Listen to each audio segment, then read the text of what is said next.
background, and actually never learned to be empathetic towards other people, and really never learned to become attached or bonded with somebody else, a caregiver.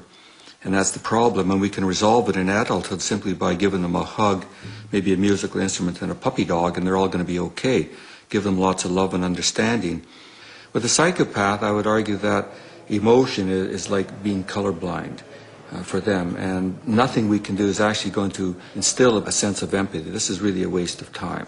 I think that biologically, or neurobiologically, the mechanisms that should impart affect or emotion to one's cognitions and thoughts and attitudes are not working properly in psychopaths. But are psychopaths born or shaped by their environment? Is it nature or nurture that has so distorted their emotional makeup? There are some individuals who come from fantastic home backgrounds, dedicated parents, all the advantages in the world, and yet they grow up to become these psychopathic, violent monsters later in life. And you ask the question, how the heck did they get there?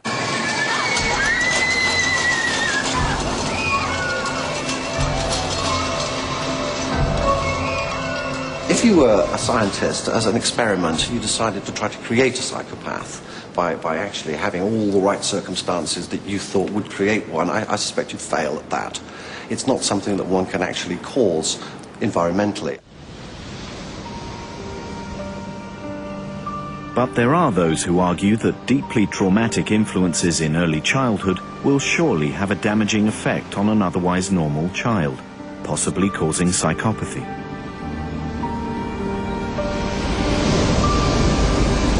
People are going to say if you've been abused as a child, if you've been deprived as a child, if your environment's been so shocking, then inevitably that's going to have consequences in the way that you impact on your environment and on other people.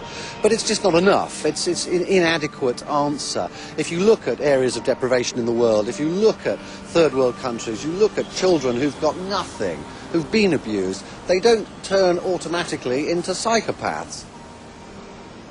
This is something which is innate to the child, which the child is born with. Not, I would stress, directly inherited. It's not that your dad's a psychopath and you're a psychopath, but much more to do with a combination of genes working together or not working properly together that create a predisposition for this.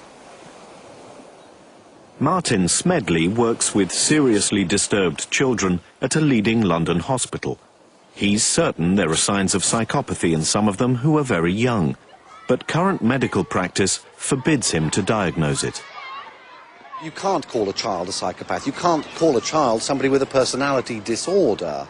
One is still of the view that children can change, that actually change can take place over time, and that a personality disorder is something which you have as an adult and not as a child.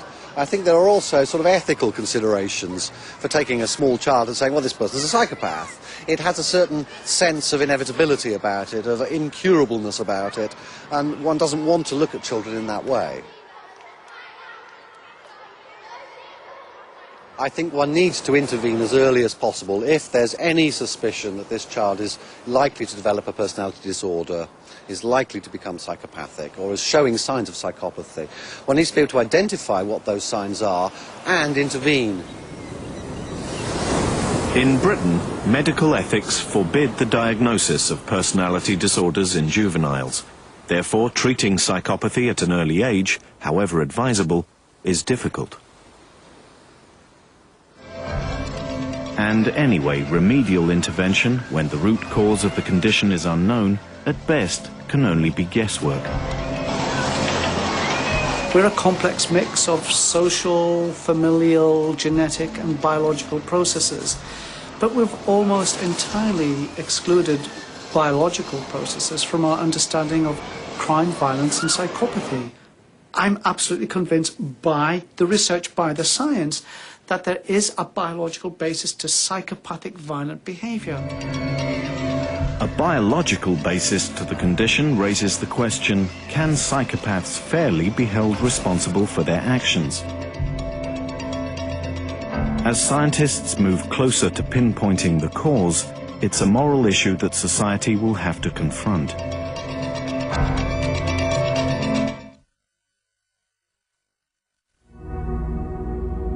There is a growing consensus among the experts that psychopathy is a specific biological condition, the result of a malfunction in the brain. Bob Hare's psychopathy checklist is the accepted benchmark for identifying psychopaths. It could also be the key that unlocks the cause of the condition. A lot of people say that this concept of psychopathy is nothing more than a myth. And people have said that it's a moral judgment masquerading as science.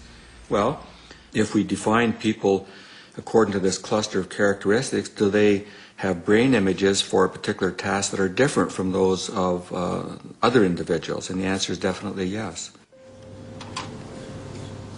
Hare has been using brain scanning techniques to determine whether the mental processes of the psychopath are different from those of the non-psychopath. If they are, it could be revealed in brain images. Some of the brain imaging research that my group and other groups in several parts of the world are now conducting indicates that it appears that the psychopath has difficulty in actually processing, understanding, and using emotional material. Now, is this because they are biologically put together differently, or they are wired differently right from birth? Or are the brain differences that we observe the result of using different strategies to perform the tasks that we use? We just don't know that yet. In one experiment, a psychopath's response to emotive words is tested, and the brain activity it produces is compared to that of a non-psychopath. The difference is significant.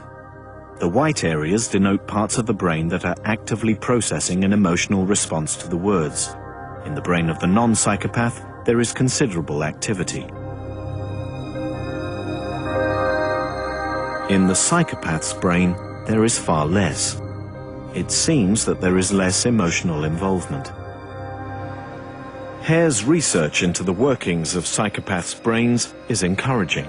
It's clear that there are striking differences in areas that are associated with processing emotions.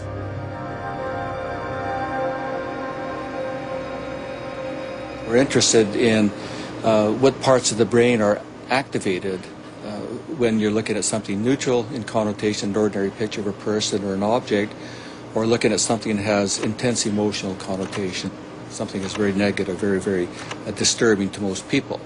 And our prediction, of course, is that the psychopaths will not show the same activation of the same brain regions that we would observe in normal people.